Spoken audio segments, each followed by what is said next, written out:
At my cousin's wedding, my dad turned to the groom's parents and said, "He's the disappointment. We don't talk about him unless we need money." My aunt laughed. My sister just slinked. I'd paid for the open bar, the flowers, even the DJ, quietly, anonymously, until that moment. So I walked up to the mic, thanked everyone for coming, and let them know the venue was paid in full by me until 10 minutes ago. Then I handed the manager a bill and walked out. The music stopped before I hit the door.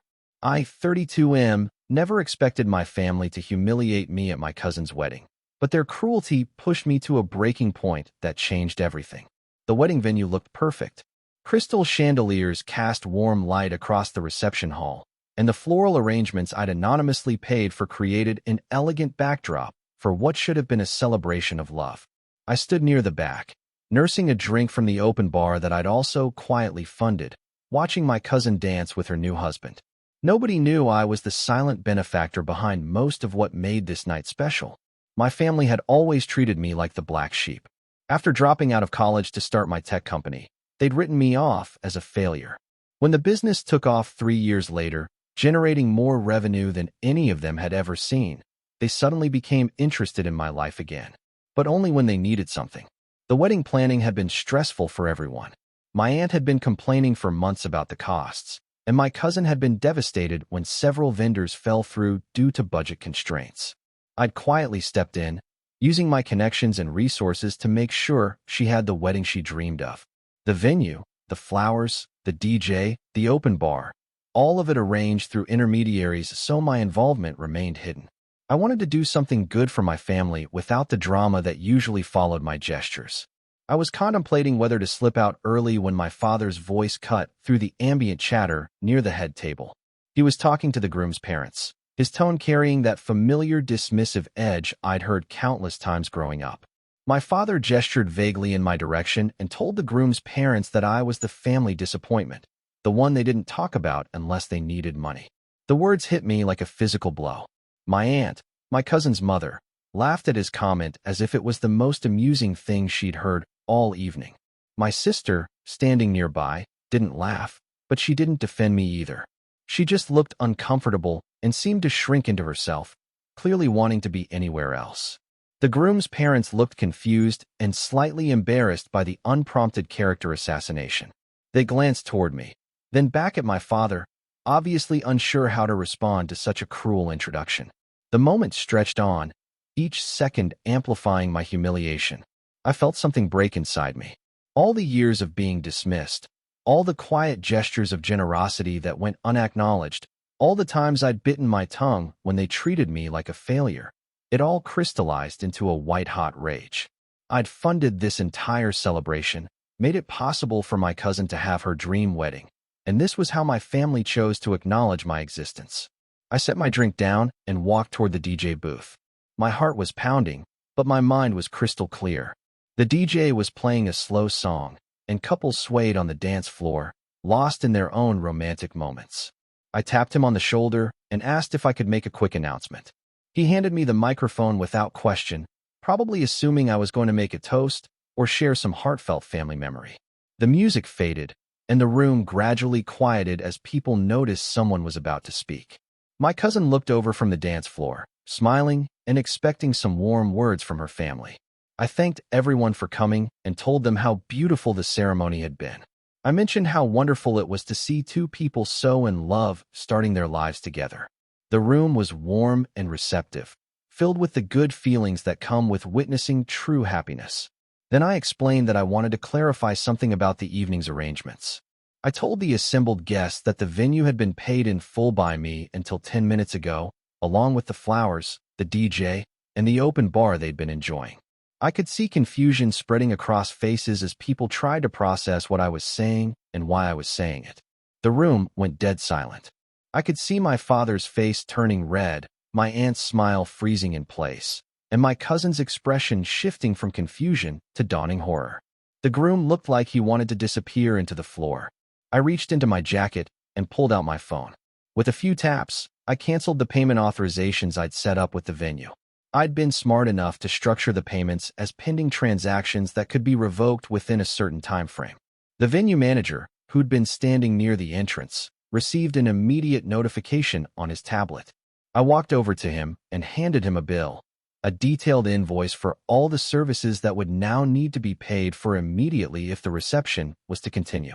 The flowers, the DJ, the remaining bar service, even the use of the upgraded lighting system I'd arranged. Everything I'd covered was now the responsibility of whoever wanted to keep the party going. The manager's face went pale as he scanned the numbers. He looked at me, then at the wedding party, clearly unsure how to handle this unprecedented situation. I told him I was sorry for any confusion and that I was sure someone from the family would be happy to take care of the outstanding balance. As I walked toward the exit, I could hear whispered conversations breaking out across the room. The DJ had stopped the music entirely, unsure whether he was still getting paid.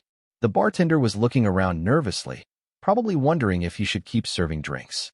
The floral arrangements suddenly looked different to everyone, knowing they represented thousands of dollars that someone now owed. My father called my name, his voice sharp with anger and panic. I didn't turn around. My aunt was frantically trying to get the attention of the venue manager, probably attempting to work out some kind of payment plan. My sister finally spoke up, asking me to wait, to talk about this, but her words felt too little, too late. I reached the door as the full weight of the situation began to dawn on everyone. The celebration had ground to a halt, and the financial reality was setting in. I could hear my cousin starting to cry, the stress and embarrassment overwhelming her on what should have been the happiest day of her life. Part of me felt terrible for her. She hadn't been the one to humiliate me, and she didn't deserve to have her wedding ruined. But I'd reached my breaking point, and the collateral damage felt like the inevitable result of years of accumulated cruelty from the people who were supposed to love me. Update 1. The aftermath was immediate and brutal. I'd barely made it to my car when my phone started buzzing with calls and text messages. My father was furious, demanding I come back and fix the situation. My aunt was panicking about the financial implications, and my sister was trying to play peacekeeper, begging me to reconsider. I drove home and turned off my phone. I needed time to process what I'd just done and decide how to handle the inevitable fallout. I'd acted on pure emotion, and while part of me felt justified, another part was beginning to question whether I'd gone too far. The next morning, I turned my phone back on to find dozens of missed calls and messages. The situation at the venue had apparently devolved into chaos after I left. The manager had insisted on immediate payment for the outstanding services, and nobody in my family had the resources to cover the bill. The reception had been shut down early, leaving guests confused and disappointed. My cousin had called me several times, her messages progressing from angry to desperate to heartbroken. She didn't understand why I'd chosen her wedding to make my stand, and honestly, I wasn't sure I understood it either. The timing had been terrible, but the humiliation had been public, and my response had been equally public. My sister finally reached me the next afternoon. She told me that the family was in crisis mode, trying to figure out how to pay the venue. My aunt and uncle were looking into loans, and my father was apparently beside himself with rage and embarrassment. The story was already spreading through our extended family network, with different versions and interpretations making the rounds. She asked me why I'd never told anyone about paying for the wedding arrangements. I explained that I'd wanted to do something nice without the drama that usually accompanied my interactions with the family.